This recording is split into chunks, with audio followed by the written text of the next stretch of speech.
Selamat datang kembali di sesi pendalaman kita. Kali ini kita mau bongkar satu gagasan penting nih dari buku Dr. Julie Smith, Why Has Nobody Told Me This Before? Fokus kita di bab 17 ya, yang judulnya Pilar-Pilar Kekuatan. Ini kayak semacam peta jalan gitu buat bangun lagi fondasi hidup pas kita lagi ngadepin kehilangan atau masa sulit yang benar-benar bikin capek. Iya, betul. Dan penting banget nih kita pahami dari awal ya. Seperti yang ditekankan juga di bukunya, ini tuh bukan solusi instan. Bukan juga daftar periksa ajaib buat ngilangin sedih gitu aja. Oke. Lebih ke gimana ya, membangun ketahanan dari dalam. Semacam kerangka penyangga internal lah. Dan ini perlu kita rawat secara sadar. Memahami pilar-pilar ini. Tapi bukan sebagai tugas yang harus buru-buru selesai gitu. Lebih kayak fondasi dasar yang emang butuh perhatian, butuh usaha, dan ya butuh waktu buat dibangun. Tujuannya jelas sih, resiliensi, ketahanan. Bisa dibayangin kayak bangun rumah aja. Pilar-pilar ini ya struktur Dasarnya, biar rumah itu kokoh kan pas kena badai, pilar-pilarnya mesti kuat, mesti terawat. Nah, yuk kita coba bedah satu-satu pilar kekuatan ini, sesuai yang diurai Dr. Smith di bab ini. Oke, siap. Mari kita mulai. Nah, pilar pertama ini cukup unik ya. Mungkin agak sedikit lawan arus gitu buat sebagian orang. Menjaga hubungan dengan orang yang telah tiada. Ini kan sering banget beda sama nasihat umum yang bilang move on aja atau lupakan gitu. Gimana Dr. Smith ngejelasin ini? Yang menarik di sini tuh cara Dr. Smith membingkai ulang konsepnya. Ini sama sekali bukan soal menyangkal kalau kita kehilangan, bukan itu. Justru sebaliknya, buku ini ngegasin kalau cinta, ikatan emosional itu yang nggak otomatis hilang gitu aja pas orangnya udah nggak ada secara fisik. Pilar ini justru ngedorong kita buat mengadaptasi hubungan itu, bukan menghapusnya. Artinya, ya kita cari cara-cara baru yang tetap terasa oke, terasa bermakna, buat merasa nyambung sama orang yang kita sayangi itu, walaupun udah nggak ada. Jadi bukan melupakan ya, tapi lebih ke transformasinya gitu. Wah, ini menarik sih. Soalnya kan sering ada rasa kayak bersalah atau aneh gitu kalau kita masih ngerasa nyambung. Terus buku ini nyaraninnya gimana? Cara praktisnya buat adaptasi tuh? Buku ini ngasih contoh-contoh yang sifatnya personal banget ya, dan aktif. Misalnya nih, sengaja datang ke tempat-tempat yang punya kenangan khusus sama almarhum. Atau ya luangin waktu rutin ke makam atau tempat peringatan lain kalau memang itu bikin nyaman. Kuncinya itu tindakan sadar, buat melihara ikatan emosional itu tapi dalam bentuk baru yang pas sama kondisi kita sekarang. Oke. Ini soal gimana kita secara aktif milih buat terus bawa warisan positif dari hubungan itu ke hidup kita yang sekarang. Ini bentuk cinta yang lanjut terus, cuma caranya aja beda. Wah, saya rasa ini perspektif yang bisa bikin lega banyak orang ya. Oke, pilar kedua. Hubungan dengan diri sendiri. Ini kedengarannya dasar banget ya, tapi saya bayangin justru ini yang paling gampang kelewat. Apalagi pas lagi emosi campur aduk atau tekanan hidup lagi berat-beratnya. Tepat sekali. Ironisnya gitu kan, pas kita paling butuh merhatiin diri sendiri, malah itu yang seringkali kita lupain duluan. Duka yang dalam atau stres berat itu bisa bikin kita kayak mati rasa gitu sama sinyal-sinyal kebutuhan dari badan dan emosi kita sendiri.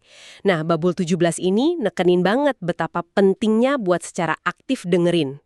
Bener-bener dengerin. Dan ngerespon apa yang diri kita butuhin. Jadi nggak cuma denger tapi juga ngerespon ya. Iya. Baik itu kebutuhan fisik yang paling dasar kayak istirahat cukup, makan bener gitu kan, maupun kebutuhan emosional kayak rasa aman, rasa diterima, atau sekadar ruang buat ngerasain sedih tanpa dihakimi. Ini jadi ingat konsep kesadaran diri atau self-awareness yang juga disinggung di bagian lain buku ini ya. Jadi ngenalin apa yang Anda butuhkan saat ini, detik ini, itu langkah pertamanya ya. Bukan cuma tahu teori kita butuh istirahat, tapi beneran peka sama sinyalnya gitu. Fundamental banget itu. Tanpa peka sama sinyal internal ini, ya gimana kita bisa ngasih perawatan diri yang pas?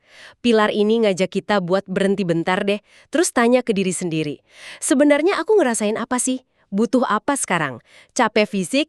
Perlu ngobrol? Atau malah butuh sendiri dulu? Jawab jujur pertanyaan-pertanyaan ini tuh langkah awal yang kuat banget buat ngerawat hubungan sama diri sendiri. Dan itu fondasi semuanya. Masuk akal, masuk akal.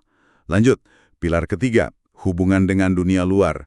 Nah, kalau ini apakah lebih ke arah gimana kita nunjukin apa yang kita rasain ke orang lain? Berkaitan erat banget, fokus pilar ini tuh emang diekspresi dari apa yang kita alami, entah itu duka, stres, kesulitan lain, ke lingkungan sekitar kita. Poin kunci yang digarisbawahi di buku ini, pentingnya nemuin dan ngehormatin cara Anda sendiri buat nunjukin itu semua. Secara otentik. Buku ini secara jelas nolak gagasan kalau ada satu cara benar atau salah buat berduka atau buat nunjukin kalau kita lagi rapuh. Wah, jadi ini kayak semacam ngelawan tekanan sosial gitu ya, yang kadang nuntut kita harus kelihatan tegar terus, atau harus ikut aturan sedih tertentu. Bisa dibilang gitu, pilar ini ngedorong kita buat berani jadi diri sendiri. Mungkin cara kita nunjukin sedih beda sama harapan keluarga atau teman, ya nggak apa-apa. Mungkin kita butuh cerita banyak, mungkin kita butuh diam aja. Mungkin kita pengen nangis di tempat umum, mungkin butuh menyendiri. Yang penting, kita nemu cara yang paling pas buat diri kita dan kasih izin ke diri sendiri buat ngelakuin itu. Ini soal ngehormatin proses internal kita pas lagi interaksi sama dunia luar. Ini rasanya melegakan banget sih. Nah, ngomongin soal tekanan, ini nyambung ke pilar keempat, waktu. Sering banget kan ada ekspektasi, kadang nggak diomongin langsung sih, tapi kerasa. Soal batas waktu sedih. Kayak, udah berapa lama sih? Kok belum move on juga? Gimana buku ini ngelihat soal waktu ini? Dr. Smith di bab 17 ini tegas banget nolak adanya standar waktu. Nggak ada tuh garis waktu yang lurus buat proses pulih atau berduka. Ini salah satu poin paling penting menurut saya. Pilar waktu ini nekenin perlunya kita lepasin semua ekspektasi soal durasi. Nggak ada deadline kapan Anda harusnya udah baikan atau selesai sama proses ini. Terus, kalau nggak fokus ke durasi, apa dong sarannya? Gimana kita jalaninya tanpa ngerasa dikejar-kejar waktu? Sarannya itu geser fokus. Daripada nanya berapa lama lagi, mending fokus ke hari ini. Jalanin aja hari demi hari. Terutama di fase awal yang biasanya paling berat. Sumber ini ngedorong kita buat nerima kalau perjalanan tiap orang itu unik. Naik turun, bergelombang. Kecepatannya juga beda-beda banget. Nerima ketidaklinearan ini bisa banget ngurangin beban penderitaan tambahan loh, yang sering muncul gara-gara ekspektasi waktu yang nggak realistis itu. Biarin aja prosesnya, jalan sesuai ritme alaminya. Dengerinnya aja udah agak lega ya rasanya. Oke, lanjut ke pilar kelima, pikiran dan tubuh. Nah, ini langsung nyambung ke fondasi kesehatan mental dasar yang sering diomongin. Olahraga, tidur, nutrisi. Kenapa ini ditekenin lagi jadi pilar khusus di konteks pemulihan dari kesulitan? Bukannya ini dasar aja ya? Justru itu, karena dasar sering dianggap remeh. Padahal dampaknya fundamental banget. Buku ini pakai metafora yang bagus deh. Bayangin aja kondisi fisik, emosi, pikiran sama perilaku itu kayak jalinan benang di kain tenun. Saling terkait erat. Kalau Anda tarik satu benang aja, seluruh struktur kainnya kan ikut gerak. Perubahan di satu area, entah baik atau buruk, pasti ngefek ke area lain. Oh gitu ya. Jadi, ngerawat badan pas jiwa lagi rapuh itu bukan sekedar biar sehat aja, tapi beneran strategi buat nguatin mental juga. Tepat sekali. Itu udah bukan lagi sekedar bagus kalau dilakuin, tapi jadi fondasi krusial. Sumber ini secara spesifik nyebutin pentingnya jaga rutinitas dasar. Bergerak badan, teratur nggak harus olahraga berat kok. Makan makanan bergizi, jaga koneksi sosial walau mungkin rasanya berat ya. Justru pas kita lagi ngerasa paling rentan. Ngerawat aspek fisik ini tuh cara nyata buat ngasih dukungan ke kesehatan mental kita secara keseluruhan pas lagi kena guncangan. Oke, ini penting buat diingat nih. Pilar ke-6, batasan atau limits. Wah, ini kayaknya relevan banget ya. Apalagi pas kita lagi nggak berdaya, terus mungkin orang sekitar punya niat baik, tapi malah ngasih nasihat nggak pas atau punya ekspektasi macam-macam. Ngejaga batasan boundaries yang sehat, itu jadi vital banget pas masa-masa sulit. Pas kita lagi rapuh, kita cenderung lebih gampang tembus, lebih gampang kena pengaruh ekspektasi atau masukan dari luar, bahkan yang niatnya baik, yang mungkin nggak sejalan sama apa yang sebenarnya kita butuhin saat itu. Jadi, ini semacam tindakan perlindungan diri yang aktif gitu ya. Terus, gimana hubungannya sama pilar lain, kayak hubungan sama diri sendiri tadi? Betul, ini tindakan ngerawat diri yang esensial dan nyambungnya ke pilar kedua, hubungan dengan diri sendiri itu kuat banget. Makin kita nyambung sama kebutuhan internal kita, pilar 2, makin jelas batasan apa yang perlu kita buat. Kesadaran diri itu ngasih kita fondasi buat bilang, enggak, belum sekarang, atau makasih tapi aku butuh X, dengan lebih pede. Netapin batasan itu cara kita ngelindungin energi kita, ruang emosi kita, dan keutuhan proses pemulihan kita sendiri. Ini bukan egois loh, tapi bentuk tanggung jawab ke diri sendiri. Menarik ya, gimana pilar-pilar ini saling terkait? Pilar ketujuh, struktur. Ini juga menarik nih. Bukannya pas lagi berduka atau stres berat, kita justru butuh fleksibel ya?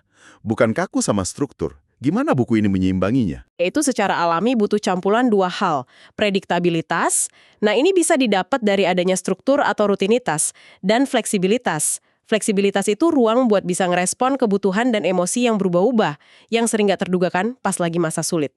Jadi struktur di sini bukan berarti jadwal padat kaku dari pagi sampai malam gitu. Sama sekali bukan. Struktur bisa jadi hal-hal simpel aja kok. Punya jadwal tidur, bangun yang relatif konsisten. Waktu makan teratur. Nyisihin waktu bentar buat gerak badan atau keluar rumah. Rutinitas sederhana ini bisa jadi kayak jangkar, rasa aman dan stabilitas di tengah lautan emosi yang lagi bergejolak. Struktur juga bantu mastiin kebutuhan dasar, kayak di pilar 5, nggak kelewat gitu aja. Tapi penting nih, strukturnya harus adaptif. Harus ada ruang buat hari-hari jelek, di mana kita kasih izin ke diri sendiri buat nggak ikutin rutinitas, buat nggak produktif kalau memang itu yang dibutuhin. Keseimbangan antara jangkar dan aliran itu intinya. Baiklah, kita sampai di pilar terakhir. Pilar ke-8. Fokus atau focusing. Istilah focusing ini kedengarannya spesifik ya. Bisa dijelasin lagi nggak apa sih maksudnya dalam konteks pilar kekuatan ini? Focusing di sini maksudnya itu praktek yang disengaja buat ngarahin perhatian kita ke dalam, ke pengalaman internal kita saat ini. Ini melibatkan sikap mengamati apa yang terjadi di dalam diri. Sensasi fisik di badan misalnya, rasa sesak di dada, berat di pundak gitu. Emosi yang muncul terus hilang, pikiran yang lewat-lewat. Tapi ngamatinya tanpa buru-buru ngeanalisis, ngehakimi, atau nyoba ngubahnya. Oh, jadi semacam latihan kesadaran internal gitu ya? Tapi lebih ke observasi daripada analisis. Gimana caranya? Tepat. Ini lebih ke ngerasain daripada mikiran. Buku ini ngasih saran praktis, pas kata-kata rasanya susah buat jelasin perasaan Anda, coba alihin perhatian ke sensasi fisik yang nyertainya. Di mana rasanya di badan, di mana rasanya. Mungkin coba kasih nama atau gambaran visual buat sensasi itu. Tujuannya bukan buat ngilangin sensasi itu, tapi buat bangun hubungan yang lebih sadar dan rima sama pengalaman internal kita yang terus berubah. Kesadaran ini nantinya jadi dasar buat ngerespon kebutuhan kita dengan lebih bijak dan pas. Oke, jadi kita udah bedah 8 pilar kekuatan dari bab 17 nih ya. Hubungan adaptif sama yang tiada, hubungan baik sama diri sendiri, ekspresi otentik ke dunia luar, lepasin ekspektasi waktu, jaga kesatuan pikiran tubuh, natapin batasan sehat, bikin struktur fleksibel, sama ngasah fokus internal. Ini benar-benar kerasa kayak seperangkat alat atau peta gitu ya, buat navigasi di medan yang sulit. Persis. Dan yang perlu digarisbawahi lagi nih, ini bukan daftar tugas sekali jadi, bukan checklist. Ini area-area kehidupan yang dinamis, perlu dirawat secara aktif, sadar, dan terus-menerus. Sumbernya berulang kali nekenin kalau bangun dan melihara pilar-pilar ini butuh usaha sadar dan kegigihan, nggak ada jalan pintasnya. Balik lagi ke analogi bangun rumah tadi ya jadinya. Perlu ngerawat fondasi sama strukturnya terus, bata demi bata. Tepat sekali. Ini juga nyambung banget sama konsep tumbuh di sekitar luka, grow around the wound, yang dibahas di bab sebelumnya, bab 16. Pilar-pilar ini tuh cara kita secara aktif bangun lagi kehidupan yang lebih besar, lebih kuat, lebih bermakna, di sekitar pengalaman kehilangan atau rasa sakit itu. Yang mungkin bekas lukanya nggak akan pernah hilang sepenuhnya, tapi kita bisa belajar buat hidup, bahkan berkembang, bersamanya. Bukan ngisi lubangnya, tapi bangun taman yang lebih luas di sekelilingnya. Gitu kira-kira. Luar biasa. Jadi kesimpulannya nih ya, 8 pilar kekuatan dari bab 17 buku Dr. Julie Smith ini nawarin kerangka kerja yang kaya banget dan manusiawi. Mulai dari cara kita berhubungan sama masa lalu, sama diri sendiri, sama dunia luar, sampai gimana kita ngelola waktu, badan, batasan, rutinitas, dan perhatian kita. Pesan utamanya jelas banget sih. Lewatin masa sulit itu bukan proses pasif nunggu badai reda, tapi perjalanan aktif yang melibatkan perawatan sadar ke berbagai dimensi hidup kita. Dan mungkin ya, sebagai pemikiran penutup aja nih, buat Anda renungkan lebih jauh. Gimana kalau kita coba ngelihat masa-masa sulit ini, entah itu duka, gagal, atau tantangan berat lain, bukan cuma sebagai sesuatu yang harus cepat-cepat diselesain atau dilewatin, biar bisa balik normal lagi. Maksudnya gimana tuh? Gimana kalau kita lihatnya sebagai sebuah proses? Proses yang mungkin sakit, ya, jelas. Tapi juga proses yang punya potensi buat ngubah kita. Dan gimana kalau dengan secara sadar, milih buat ngerawat pilar-pilar kekuatan ini. Hubungan kita, diri kita, batasan kita, cara kita ngerawat badan kita. Proses itu justru ngebuka pintu ke pemahaman yang lebih dalam soal diri sendiri, soal apa yang beneran penting, soal kapasitas kita buat bertahan dan bahkan tumbuh, soal makna hubungan, dan mungkin juga soal makna hidup itu sendiri. Justru di tengah kerapuhan dan tantangan itu. Wah, itu perspektif yang kuat banget ya, buat direnungkan. Jadi pertanyaannya buat Anda, dari 8 pilar yang kita bahas tadi, ada nggak sih 1 atau 2 yang rasanya paling manggil atau paling relevan buat Anda sekarang? Dan langkah konkret paling kecil apa yang bisa Anda ambil, mungkin mulai hari ini atau minggu ini, buat mulai kasih perhatian lebih ke pilar tersebut? Sekian dulu pembahasan mendalam kita kali ini ya.